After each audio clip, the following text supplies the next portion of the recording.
Hello, and welcome back to another episode of What It Takes to Be a Rock Star. Today is actually going to be a quick bonus episode, but I'm going to talk a little bit about what my last year was like, because for those of you who've been following along for a while, it has been a while since I released a season, and I want to tell you why. I also want to talk about what it takes to be a rock star success story. I have a story that I can't talk about without crying. So we'll see how it goes today. And I also wanted to just do a little housekeeping here and tell you about some news going on in the music world, things that wouldn't fit well to throw into a regular episode with a guest. Now, I hope you all tuned into last week's episode, which was with Eugene Robinson of Boonwell and Oxbow. I gave you a nice long one to start the season with. I don't know about you, but I love long podcasts because I have a job where I clean, and it's the perfect thing for me to do when I'm not really in the mood to listen to music. So I'll just put on a really long podcast and just let my mind go adrift with the words. So if you're listening to this podcast, you must be one of those people, because this is definitely a long form type thing. So anyway, I wanted to give a quick rundown of my year last year because it was a lot. There was a lot going on, and it's the reason why I haven't started season 3 for a while. I think I said at the end of season 2, I'm going to take an 8-week break, and then it ended up being an 8-month break. And I'm sorry for anyone who trusted me in that. I really had every intention, but it was just a really crazy year. And so let me do a quick rundown of what happened last year and where I've been. So early in January of last year, I rang in the new year playing with my band Gustaf that I play drums in, and literally played the venue Alphaville in Brooklyn to ring in the new year. I think we started at midnight that night and probably got to bed at 4 in the morning, something like that. So that's how my year started. And then I had the incredible opportunity to work with Jim Eno from Spoon, who Gustaf worked with before, and I'll talk a little bit more about that soon. But he invited my band that I sing and write and play guitar in to go up to Rhode Island and do some recording up there at his studio. And it's an incredible studio, and Jim's incredible to work with, and I will be releasing that track eventually, but that's what I did in January, mostly music-wise. February, Gustaf got the opportunity to open for Jack White in New York. Oh, it was like a dream come true.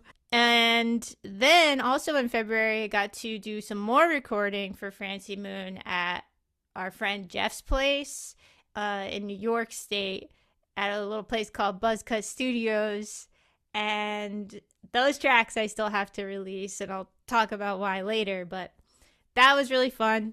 In March, I got to play bass with T-Eater again, and we got to play on WFMU, which is my favorite radio station ever, and we got to play on Cat Bomb Radio, and that was really, really awesome.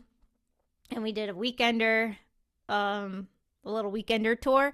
And while I was doing that weekender tour, I recorded a podcast because I got asked to be a guest on a podcast called What We Spend, which I'm going to link. But this person found me. They were podcast recruiter, found me on TikTok because I made a little, music money TikTok. And she found me and invited me to be a guest on this podcast. And yeah, it was, so I had to do a tour diary of my week, and I had to talk about all the money I spent that week while on tour. But I picked a week where I was both at home doing a job, and then the end of the week I was on tour so that everyone could see like how different my life is. So that was fun. Then in May, I also joined Dead Tooth, who was, I think, episode 3 of this podcast. And I joined to play guitar, lead guitar. So I was in 5 bands that month. And I remember my head was spinning. But that was really fun. That was a really fun music month. And then in June, I helped my boyfriend, Rye, who's in Crusasis. I'm in Crusasis. I play drums. We put together a lineup for a local music festival. And we had people come out from Brooklyn to play. And it was really, really fun. So that was great. And it was like a beautiful summer day. And we went swimming with everyone in the bands. It was awesome. July, we got to go, I got to go to Europe with Gustaf, and we got to play some shows with St. Vincent, which was really fun. Their whole crew and band are incredibly sweet.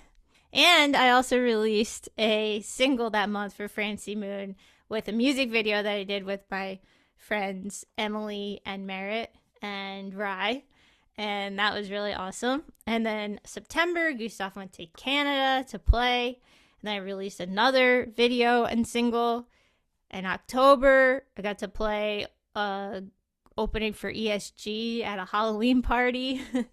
November, I released another single. And then there was nothing on the horizon for music for a while, which I needed a break. But I needed a job desperately. So I got a job as a waitress.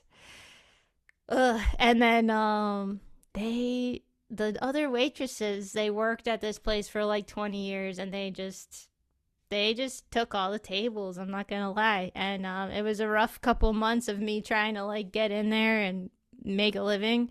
So I ended up getting another job. And that's kind of where I am right now. I'm in the middle of all these jobs. But I'm just, I'm kind of in a lull of music right now. And that's why the podcast is back. And I'm also happy about it because I've been sleeping regularly. I've been sleeping like a baby in the silence of my home. I've been having like a regular schedule. I've been playing a lot more guitar. It's been really, really good. But I'm starting to get the itch again. I miss the touring. So that was my year last year. Oh, and I didn't even mention at some point, Gustaf, we got our music, a cover song that we did got released to on an Apple commercial. So sell out. Yeah, I get it. But dang, I needed that. So if you want to check that out. It's we actually covered Andy Kaufman, I Trusted You, and that was a song we did with Jim Eno and in his studio up in Rhode Island. So that was really like a nice surprise because I don't know, when we went up there, it was like, cool, yeah, we'll just release this. That's fun. And then did not expect it to get into an Apple commercial. And then, people were watching the Super Bowl and like texting us saying that they were seeing the commercial. And no, it's funny, I've never seen it in the wild, but I got a lot of texts of people who did. All right, so I want to tell you the story that makes my heart just grow like 5 to 6 times every time I think about it. So, through this podcast, I got connected with someone named Michelle, who lives in the suburbs of Boulder, Colorado, and there's not a lot of diversity, or there wasn't, wink wink, at this point, diversity in their music in their town. And Michelle wanted to make a show happen and was kind of having trouble knowing where to start. And then I got Ozzy last season from Showbrain on the podcast, who does all DIY, all ages, free shows in the parks in New York City. And Ozzy's such a special guy in that he makes everything sound kind of like easy, matter of fact, like just do it. So when Michelle heard this story from Ozzy, she decided, you know what, I'm like overthinking this. Let me just do a show in my garage. And so she lined up some bands. And I was like, that's so cool. Like, let me know how it goes, blah, blah, blah. And then, you know, I get an email later in July that like a designer's friend stepped in to make some promo materials. There's like some buzz going on around town. There's like, and she sends this awesome poster, and it's like gonna be a punk show. And then fast forward, so the show was set to be on August 23rd. So fast forward to August 24th, right? The day after the show happens. And I get a message from Michelle.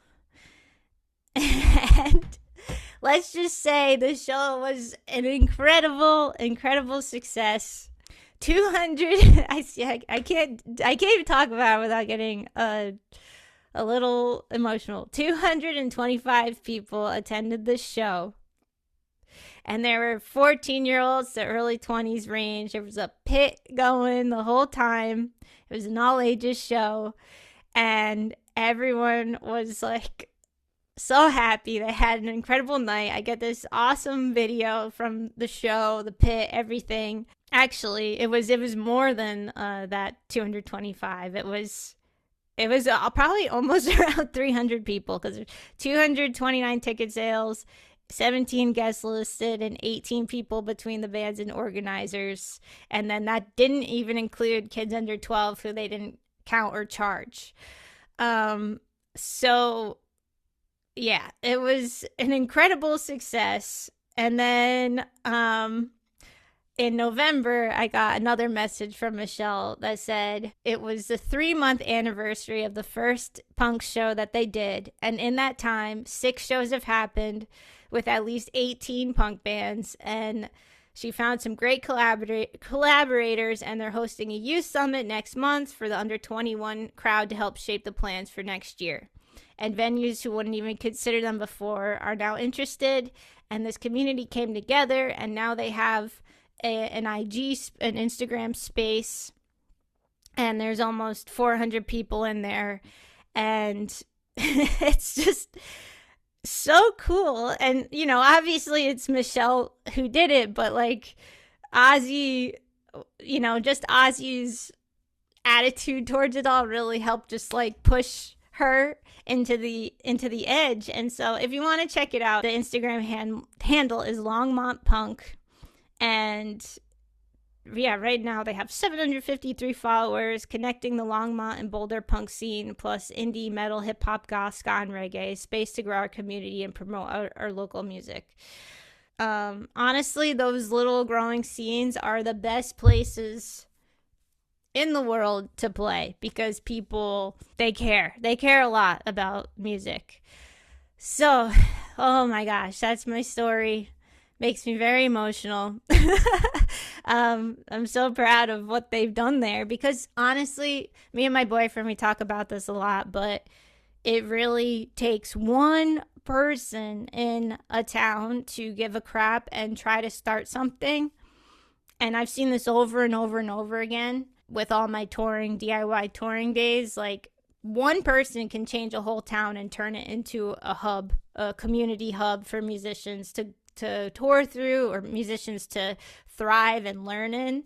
And Michelle's really been that person. So clap, because wow, so cool. It went from nothing there, just, you know, nothing, no diversity, no place for the punks to go, to full-blown scene. And recently, also in December, I got a message that these high schoolers in the scene that sparked and grew, they organized a toy drive, and over 100 people showed up for it. And again, I got another video with like kids going hard in the circle pit. Like, it was awesome. And they had this show in an electronics place that has been letting one of their employees host shows. So this just goes to show that, like, if you really want to do it, you can. And, you know, your local businesses might be more down than you think to do it and to grow the community. So cool. So yeah, I just wanted to share that. And then the last little bit of news that I wanted to share was that Bandcamp recently banned AI music on their whole platform. And I don't know how this is going to pan out, like in what ways, because I know some people, they use AI mastering, but it did say in the wording, this is an exact quote, but it said that music made even in part with AI is going to be banned. So honestly, I know I ask a lot of my guests about AI here, and I'm kind of excited that there's one place that's like holding off, because Spotify, Apple Music, all that, it's been flooded with AI music. And as someone who's been working on an album for like 2 years, to have someone just like hit a button and release an album and then just be in the same space is frustrating, to say the least. But also, times are changing.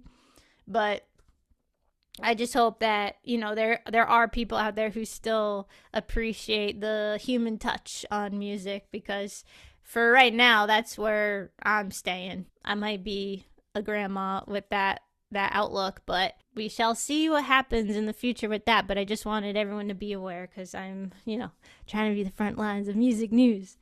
Anyway, thank you for listening to this. Check out our sponsor, Sorry Cables, if you haven't already. And I also added something really sweet for all the listeners. When I'm not on the road, not full time, but some of the time, I am a certified hypnotherapist, and I made a special hypnosis recording specifically for musicians. So you can check that out in the link below. It's totally free. And if you want to be a part of our little community that is growing, there is a Discord that I have linked also. And we're small but mighty. And the more people in there, the more fun it will be, because we can chat about all the episodes or anything. You could ask me anything on there, and I'd be happy to answer it. But all right, see you on the next one. I got lots of guests lined up and ready to go, and I'm so excited. And thanks for tuning in. All right, bye.